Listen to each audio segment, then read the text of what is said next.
Welcome back to the conversation. I'm Nexus, your host. This is the Agent House Conversations. Today's topic is the global birth rate collapse. We are looking at a trend that is reshaping nations. Fewer babies are being born, and populations in many places are beginning to age rapidly. Our debate today features two opposing personas: an economic pragmatist who argues this is a crisis of housing costs and financial insecurity, versus a cultural critic who argues this is a shift in values, secularization, and life priorities. We have a rough 40-minute plan divided into 4 segments, moving from the hard numbers to the deep clash over whether money or meaning is the root cause. Our guests are advocate for economic factors, arguing that barriers like housing and childcare are the primary brakes on family formation. Advocate for cultural shifts, arguing that changes in individualism and faith are the true drivers. A quick ground rule: we keep the tone civil and focus on the arguments, not personal attacks. If we use acronyms or insider terms, we'll define them in plain language as we go. We now move to segment 1, the crisis unfolds. I want to start with the part both of you can agree on, what the data says and why it matters. First, a quick definition. When we say total fertility rate, or TFR, we mean the average number of children a woman would have over her lifetime if today's birth rate stayed the same. OECD data shows the average total fertility rate across member countries fell from 3.3 children per woman in 1960 to 1.5 in 2022. And when people say replacement level, they're talking about roughly 2.1. Enough births to replace the population over time without immigration. As of 2023 data, 37 out of 38 OECD countries have total fertility rates below that 2.1 mark. This has real stakes. The OECD projects that declining birth rates will shrink working-age populations by 8% across member countries by 2060, raising old-age dependency ratios to 52% and putting pressure on growth and pensions. Okay, if we agree the decline is real, the fight is why. Advocate for economic factors, let's hear the economic case first. You nailed the OECD picture, Nexus. But this is hitting everywhere. The UN's World Fertility 2024 estimates the global total fertility rate at 2.2 children per woman in 2024, down from prior projections. That means the whole world is now hovering just above replacement level. The reason this scares economists isn't moral panic, it's math. When you have a shrinking workforce supporting a larger retired population, it creates a massive tax and caregiving squeeze on the young. And that leads to my core argument. People aren't stopping having kids because they suddenly hate family. They're stopping because the price of admission to a stable family life, specifically housing and childcare, has skyrocketed. It's effectively an economic blockade. That frames the stakes clearly. Advocate for cultural shifts. When you look at that same global map, from the UN to the OECD, do you see a fixable economic problem or something deeper? I completely agree that the economic squeeze is real. But if we look at the timeline, this isn't just a story about rent prices in 2024. According to the UN World Population Prospects 2024, the global fertility rate declined from 3.31 children per woman in 1990 to 2.25 in 2024. That is a massive structural shift in human behavior that spans decades and transcends any single recession. To answer your question, Nexus, I see something much deeper than a pricing error. We are watching a fundamental change in what people believe a good life looks like. The economic blockade my colleague mentions explains why people might stop at 1 child instead of 2, but it doesn't explain why the desire to start a family is softening even in wealthy, safe societies. Policy can reduce the financial pain of parenting, but it can't supply the purpose. That cultural script is what we've lost. That script argument is powerful, but the clock is ticking. The OECD projects that deaths could outpace births across member countries around 2035. That's basically a decade away. Advocate for economic factors. Does that tight timeline force us to treat this as an economic emergency rather than a slow cultural drift? It absolutely forces us to treat it as an emergency. Cultural shifts happen over generations, but rent is due on the first of the month. If we wait for a spiritual revival to fix the birth rate, the social safety net will collapse first. The math is brutal. OECD projections as of 2025 show us facing shrinking workforces and old age dependency ratios, which measure the number of retirees relative to working age people, rising over 40% by mid-century. When that ratio spikes, the tax burden on young workers gets heavier, making it even harder for them to afford a family. It's a vicious economic cycle, not just a mood shift. I don't deny the fiscal cliff is real, but my fear is that treating this purely as an economic emergency leads us to apply the wrong medicine. If we throw money at a problem that is actually about values, we will simply go bankrupt faster without getting the babies. Look at the long-term trajectory. A March 2024 study in The Lancet forecasts that 97% of countries, 198 out of 204, will have fertility rates below replacement level by 2100. That list includes countries with vastly different economic models, housing markets, and safety nets. If this were just about paying the rent, we would see more divergence. Instead, we see a universal drift towards smaller families that economics alone can't explain. That 97% figure suggests this is happening regardless of local economic policy. Advocate for economic factors. If this trend is universal, why do you insist the fix is financial? Because the economic transformation is universal. As countries move from farms to cities, children shift from being economic assets, who help with labour, to economic liabilities, who require massive investment in education and housing. That isn't a spiritual crisis.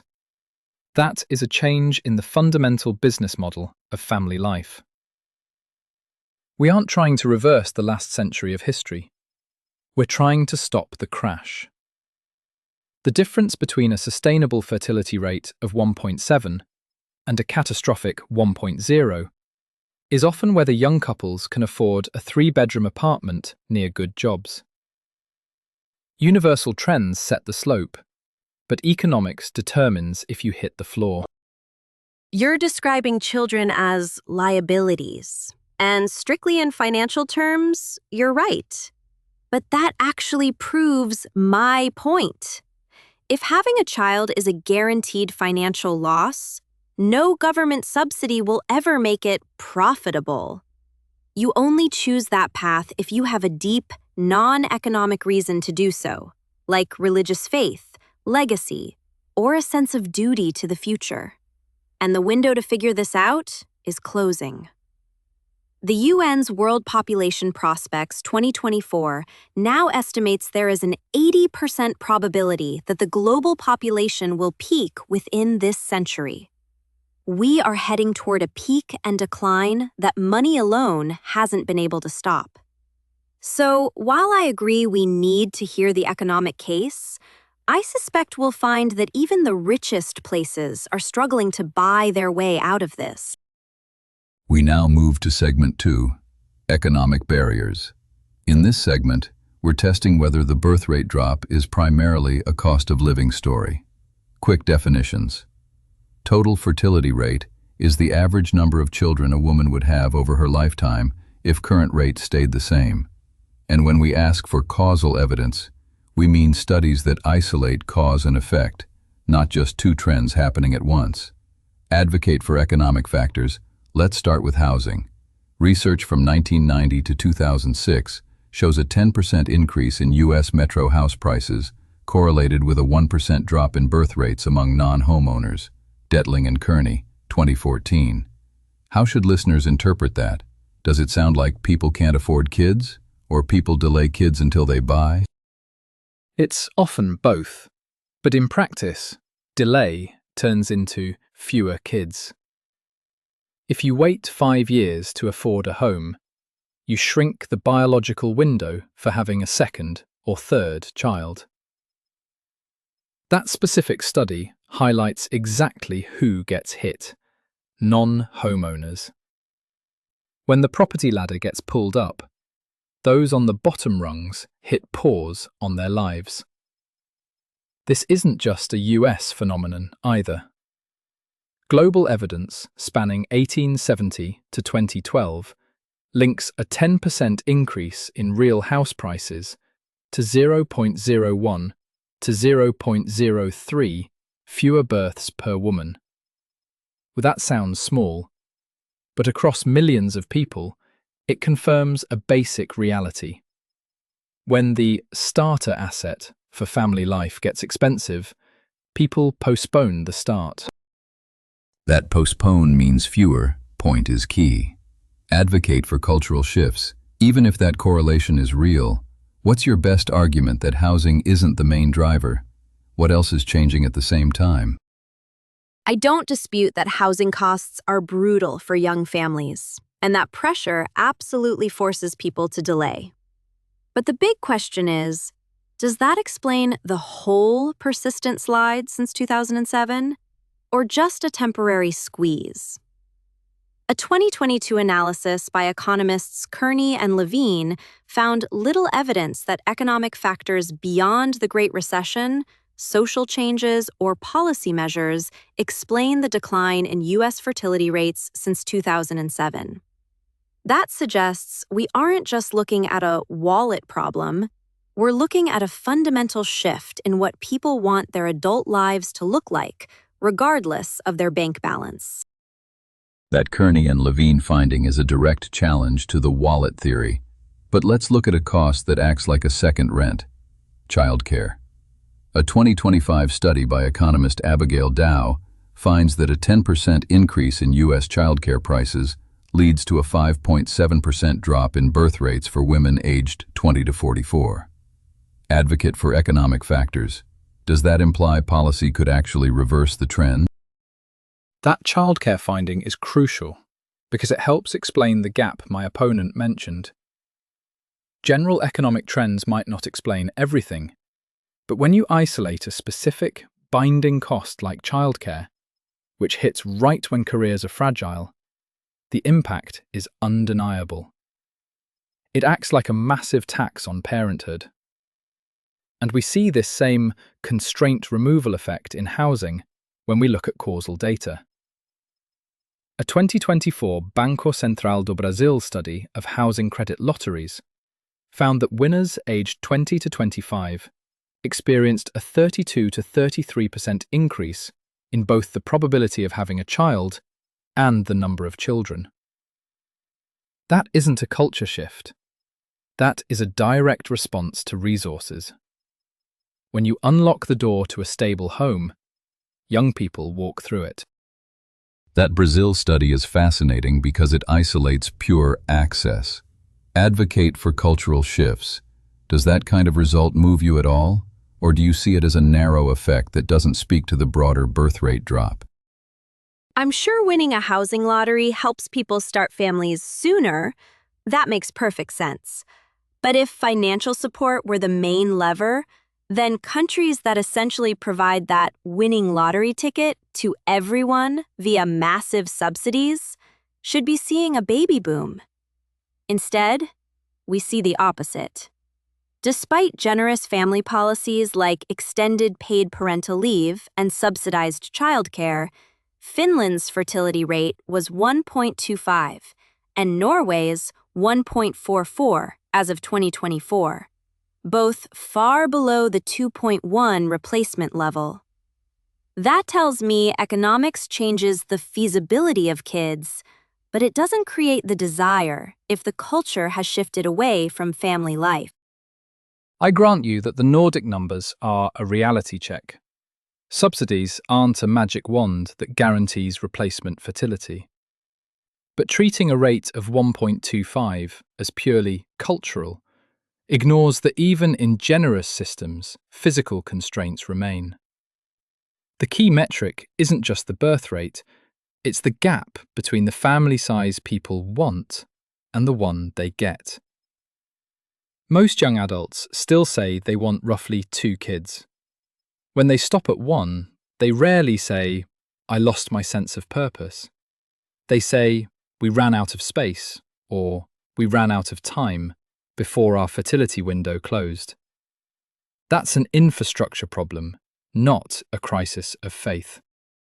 That gap between desire and reality is where policy lives. Advocate for economic factors. Let's look at a concrete example. Hungary's expanded family benefits, including housing subsidies and childcare support, raised its TFR to the OECD average, 1.5, over the past decade, per OECD. Is that a success story for your side, or proof that you hit a ceiling? It's a success story because it proves the fatalism argument is wrong. Moving a country from the bottom of the pack back to the average, around 1.5, is a massive demographic win, even if it isn't replacement level. In an aging world, the difference between a fertility rate of 1.1 and 1.5 is the difference between a manageable pension system and a collapse. Hungary shows that when you treat family formation as an infrastructure project, investing in housing and loans, you can stop the bleeding. The ceiling might be culture, but the floor is definitely economic.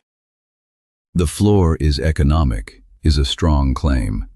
Advocate for cultural shifts. Do you concede that money can at least set a floor, or do you think even those gains are fragile? I'll grant that money can raise the floor by helping people who already want kids to finally have them. But notice what that implies. Hungary turned its entire state budget into a fertility machine just to reach 1.5, which is still a shrinking population. And those gains are fragile if the culture doesn't support them. Look at Japan. Despite extensive family policies like childcare subsidies for ages 0 to 2, Japan's fertility rate, 1.45 in 2015, has since fallen below 1.3 to 1.15 in 2024. Policy can buy a temporary bump, but it can't fight a cultural tide that fundamentally deprioritizes family life. That Japan example is a tough one for the money works side. Advocate for economic factors.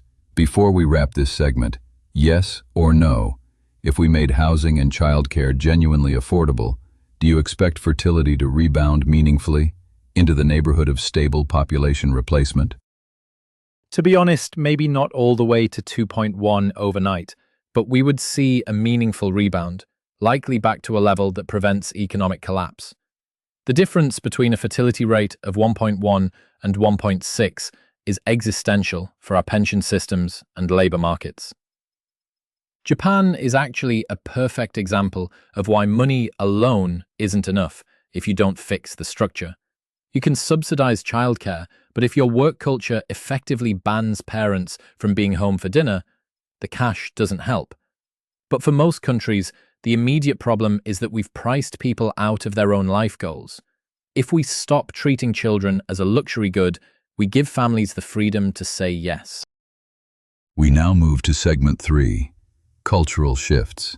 This is where we test the other hypothesis. Maybe the bottleneck isn't money. Maybe it's what people want and what their communities reward. Quick definitions. Completed fertility means the total number of children a person has over a lifetime, unlike the yearly snapshot. And secularization refers to religion playing a smaller role in daily life.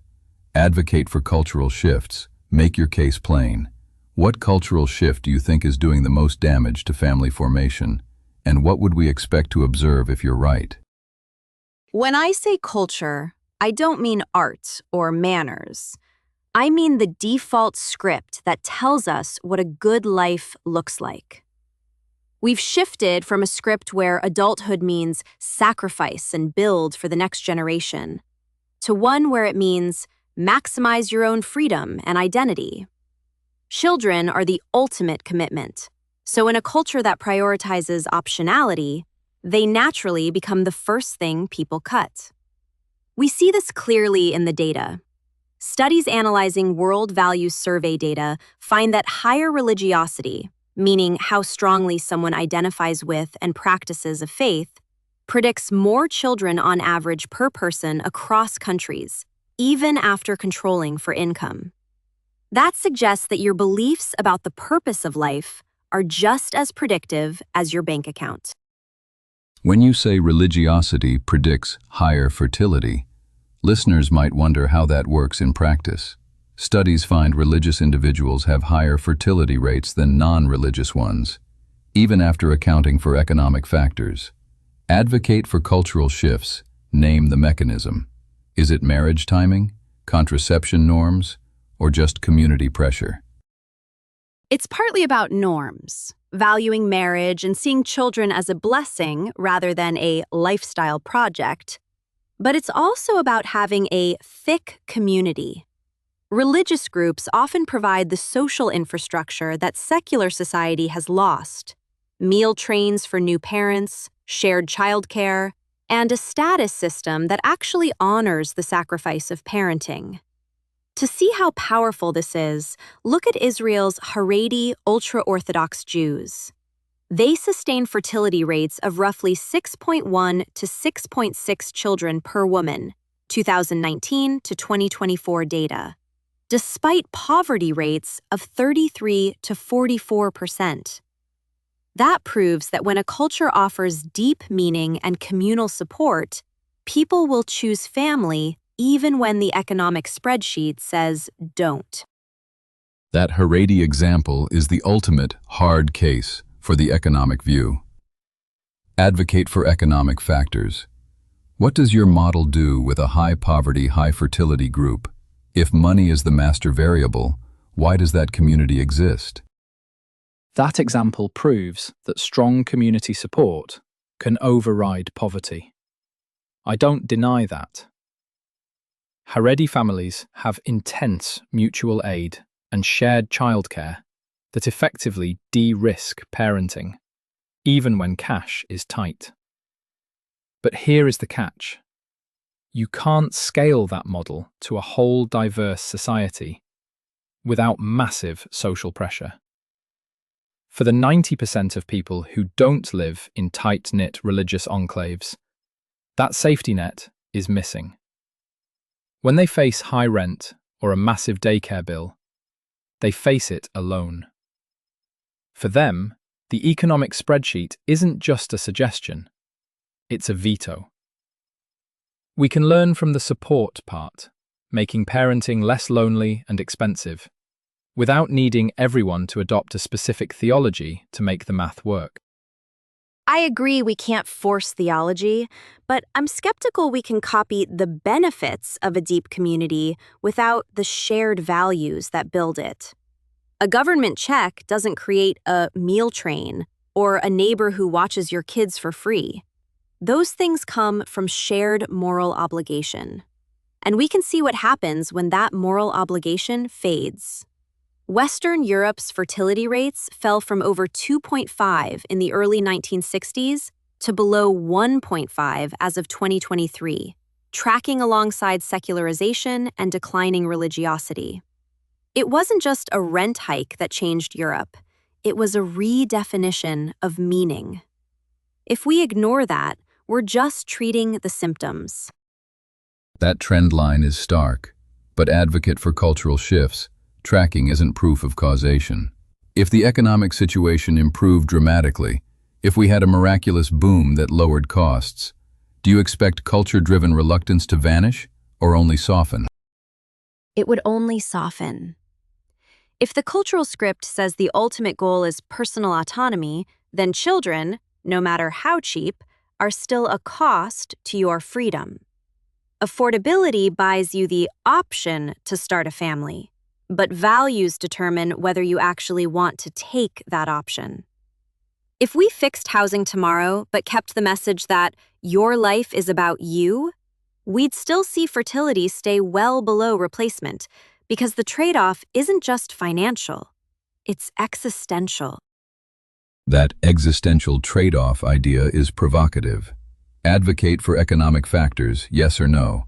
Do you agree that for a lot of people it's not just affordability, it's simply that they prefer a life with fewer or no kids? Yes, I agree. Preferences have shifted. We aren't in the 1950s, and people generally want smaller families today. But we have to be careful not to confuse culture with economics in disguise. Hofstadter individualism scores, which measure how much a society values autonomy over the group, show a moderate negative association with fertility rates worldwide, largely mediated by economic development, as of 2010's data. That suggests that as countries get richer and more individualistic, the cost of that autonomy rises. We can't legislate people's values back to the past, but we can fix the economic penalty so that choosing yourself doesn't require choosing against family. We can't legislate values is a key point. Advocate for cultural shifts. Even if culture matters, can policy override it? Or does meaning have to change first? Policy is the floor, but culture is the ceiling. You can make it cheaper to have a child, but if society defines success as total independence and career maximization, most people will still stop at one or none, even if childcare is free. The reason wealthy secular nations struggle isn't because they ran out of money, it's because they ran out of reasons to sacrifice for the future. So, no. Policy cannot override a culture that fundamentally views children as an impediment to the good life. Unless we recover a sense that parenting is a noble, central task of adulthood, we're just making it slightly cheaper to manage a decline. Next segment. Root cause clash. This is the why segment. We've agreed the numbers are down. Now we argue about the driver. I want this to be concrete. When I say total fertility rate, I mean the average number of kids per woman if today's birth patterns kept going. Here's the tension. According to academic reviews as of 2024, pronatalist cash transfer policies typically increase completed fertility by only 0.1 to 0.2 children per woman across OECD countries. That's not zero, but it's not a population boom. And yet, some governments spend huge sums and still see fertility fall. So I want each of you to answer three things. What's the root cause? What would change your mind? And what's the move you'd actually bet on? Advocate for cultural shifts. Go first. Give me your causal chain in plain English. What changed in people's lives that makes fewer kids feel like the rational choice? I'm not denying that money matters. Housing costs and job insecurity create real friction. But we are mistaking a stress test for a root cause. The root cause is a shift in the script of adulthood. We moved from seeing family as the default duty of life to seeing it as an optional capstone to a project of self-actualization.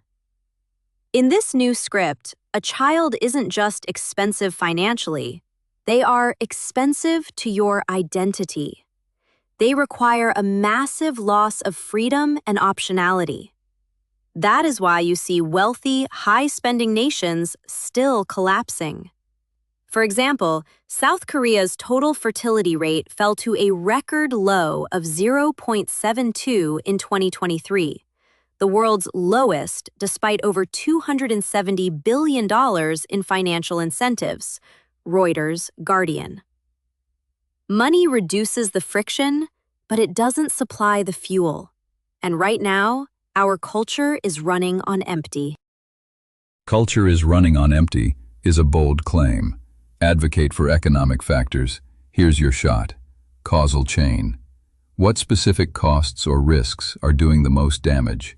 Housing, childcare, job insecurity. And why do you rank those above culture? I rank economics first because it explains the gap between what people want and what they actually do. If everyone had stopped wanting children, I'd agree it's purely cultural. But survey after survey shows most young adults still aspire to roughly 2 kids. They aren't meeting that goal because the price of admission to stability has spiked. Here is the causal chain. Housing costs act as a gatekeeper that delays the first child, shrinking the biological window. Then, childcare costs act like a tax on the second child, forcing a choice between work and family. And contrary to the idea that money doesn't work, it does have an impact when it reaches real families. Poland's 500+ program, launched in 2016, coincided with births rising about 9% from roughly 369,000 in 2015 to a peak of 402,000 in 2017. Though studies find the causal impact was modest and temporary. That tells me policies aren't magic wands, but they do matter. When you lower the barrier, more people walk through. That gap between desire and reality is your strongest card. But advocate for cultural shifts. What about the high-spending failure cases? Singapore's resident TFR was 0.97 in 2024, per SingStat, despite wealth and baby bonus incentives. Is that a money problem or a meaning problem? Singapore is the perfect counterexample to the idea that this is just a budget problem. They have the money, the safety, and the policy, and they still have fertility rates lower than almost anywhere in history. Why? Because in a hyper-competitive, success-driven culture, a child isn't just a budget line item. They are a massive brake on the very things society rewards: career velocity, freedom, and status.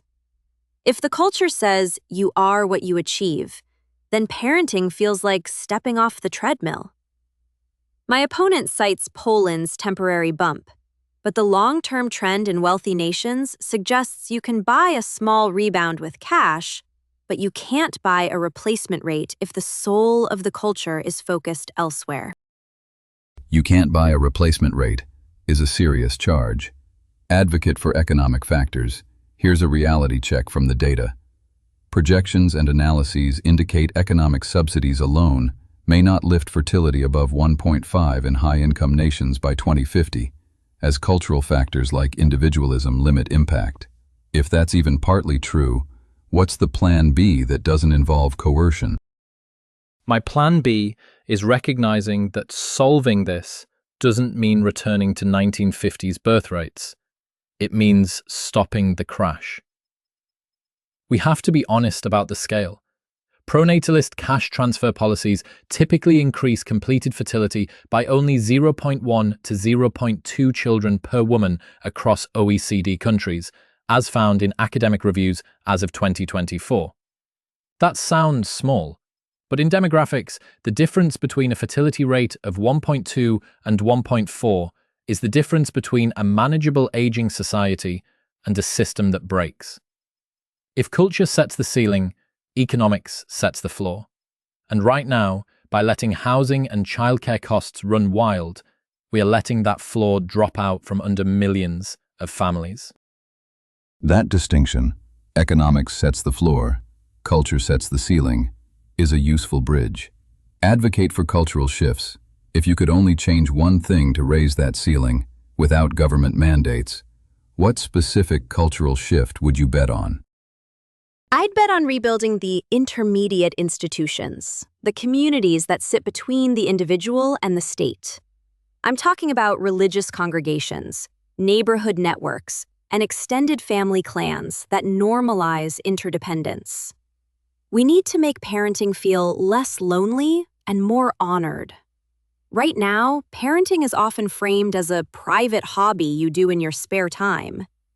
If we can shift the culture to see it as a public good and a source of deep status, where we praise devotion the way we currently praise career success, we might actually motivate people to take the leap. Money helps you afford the car, but culture is the reason you decide to drive it somewhere. Status is a powerful motivator. Advocate for economic factors. last word to you before we wrap. If we could make parenting honored, but not cheap, do you think it would work? Or would the math still win? The math still wins. You can honor parenting all you want, but status doesn't pay the rent, and it doesn't cover a massive childcare bill. If we make parenting honored, but leave it expensive, we just create a society where people feel guilty for not having children they can't responsibly afford. The reality is, most people already see meaning in family. The tragedy is that we've built an economy that forces them to choose between that meaning and their financial survival. If we want to save the birth rate, we have to stop treating children as a luxury good and start treating family stability as basic infrastructure. That frames the choice perfectly. Honor versus infrastructure. We're at the end of our time. We've looked at the data. Fertility is collapsing globally. We've debated the cause, whether it's a crisis of affordability or a crisis of meaning. And we've seen that while money can set a floor, culture likely sets the ceiling. To the listeners, if you could only invest in one thing, policy to lower the cost, or community to raise the status, what do you pick, and what are you sacrificing? I'm Nexus. I'll see you in the next simulation. Good night.